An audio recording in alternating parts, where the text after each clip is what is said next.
বিগত প্রায় ৩ বছর ধরে বিশুদ্ধ পানীয় জল পরিষেবা থেকে বঞ্চিত শিলচর সংলগ্ন বৃহত্তর বিবেকানন্দ রোডের ২৭ নম্বর লেনের বাসিন্দারা ড্রেনের নোংরা এবং দুর্গন্ধযুক্ত জল ব্যবহার করে বর্তমানে দৈনন্দিন জীবন কাটাতে হচ্ছে এলাকার জনগণের। অপরিশোধিত জল ব্যবহারের দরুন লেন নম্বর ২৭-এর সজল সাহা এবং রাজু ভৌমিক নামের দুজন ব্যক্তি মৃত্যু হওয়ার পাশাপাশি অসুস্থ হয়ে অনেকেই বর্তমানে শয্যাশায়ী অবস্থায় রয়েছেন বলে জানিয়েছেন স্থানীয়রা। বিষয়টি বারংবার প্রশাসন সহ বিভাগীয় কর্তৃপক্ষের নজরে আনলেও কোনো সাড়া পায়নি বলে অভিযোগ স্থানীয়দের। মঙ্গলবার বাধ্য হয়ে বিবেকানন্দ রোডের ২৭ নম্বর লেনের নাগরিকরা স্থানীয় প্রশাসনকে একটি স্মারকলিপি প্রদান করে অতি সত্বর বিহিত ব্যবস্থা গ্রহণের আর্জি জানিয়েছেন। এলাকার ভুক্তভোগী জনগণরা জানান, বিশুদ্ধ পানীয় জল থেকে বঞ্চিত হয় তাদের নাভিশ্বাস চরমে উঠেছে।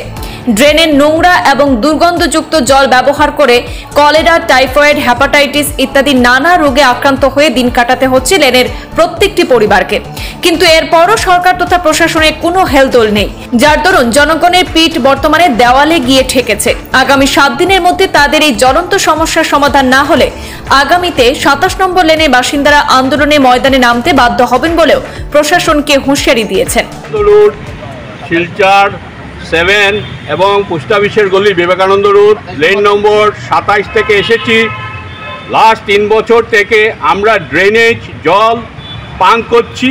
তার জন্য আমাদের গলিতে দুজন ব্যক্তি মারা গেছেন, রূপক কান্তি সাহা এবং রাজু ভৌমিক বলে দুজন ব্যক্তি মারা গেছেন।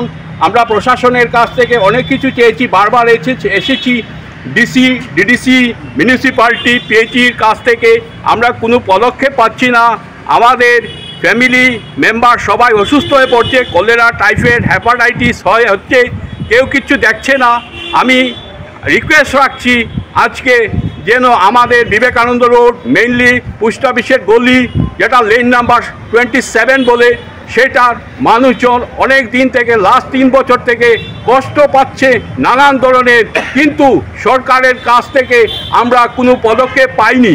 আমরা প্রত্যেক দিন কন্টিনিউ আফটার 6 মান্থ রেগুলার ইন্টারভেলে ডিসি মহাশয়ের কাছে আসি, মিউনিসিপ্যালিটির কাছে যাই, এমনকি এসপি অফিসও যাই, পিএইচির কাছেও যাই, সবাই এই ইস্যুটাকে নেগলেক্ট করে দিচ্ছে। আমি রিকোয়েস্ট রাখছি সরকারকে যেন এইটা খুব তাড়াতাড়ি পদক্ষেপ নেন, আর যদি উইদিন 7 দিনের মধ্যে কোনো পদক্ষেপ নেন না, আমরা বাধ্য হব রাস্তায় নেমে আন্দোলন করার জন্য। 27 নম্বর 27 বিবেকানন্দ রোড আমরা মোটামুটি আমরা একটা অ্যাপ্লিকেশন দিছি জানরে যে আমরা যে টয়লেট ওয়াটার যেটা আমরা মিউনিসিপ্যালিটি থেকে পাইলাম, আমরা এটার লেগে আমরা মানে অনেক অসুস্থ, মানে আমরা স্নান করতে পারি না। আমি নিজে কোর্টে প্রেজেন্ট হইলে অনেকে কয় কী ব্যাপার, এই গরমের মধ্যে 35-37 তাপমাত্রায় আমরা এখানে আসি, আমরা স্নান করতে পারি না, আমরা এই হাল হয়েছে। এর লেগে আমরা সরকারের কাছে এটাই অনুরোধ থাকবো, যত তাড়াতাড়ি পারা যায় আমরা এই প্রবলেমটা সলভ করার লাগে। আমরা কিচ্ছু চাইতেছি না, খালি একটু জল চাইতেছি যাতে আমরা একটু স্নান করতে পারি, আমরা একটু খাইতে পারি। আর এটার লেগে আমরা মিউনিসিপ্যালিটি দিয়ে আমরা ট্যাক্স দিতেছি, কিন্তু আমরা এর বিনিময়ে আমরা কিচ্ছু পাইতেছি না। এটা কিতা হর আমরা কিচ্ছু বুঝতেছি না। স্যারের যে আমরা এখন দিলাম তার ভাষ্য অনুযায়ী আমরা এটাই দেখলাম যে তার এই প্রবলেমটা সলভ করার কোনো ক্যাপাসিটি নাই। তাই আমরা এই শহরে, শিলচর শহরে, গুয়াহাটি শহরের সঙ্গে তুলনা করা এবং কইরা যে আমরা গুয়াহাটিতে কী সমস্যা, আমরার থেকে আরও বড় সমস্যা।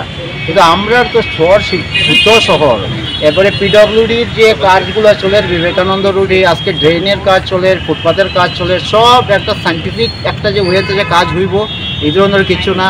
ছোট্ট বাচ্চা ছেলে একটা ডোজারে উঠিয়ে যেত পাইপ আছে সব ফাটাইয়া মানে শেষ করিয়া দেয়, আর আমরা কালা জল খাওয়ার। কিন্তু তারা মিউনিসিপ্যালিটি তার লেবারগুলো তারা পাঠায়, লেবারগুলো খুঁজিয়া খালি খুঁজতেই থাকে। 3 বছর থেকে খালি খুঁজে যে কোন জায়গা ফাটা আছে, কিন্তু আজ পর্যন্ত এই ফাটাও বার করতে পারলো না, আর আমরা একটু ভালো জলও দিতে পারলো না।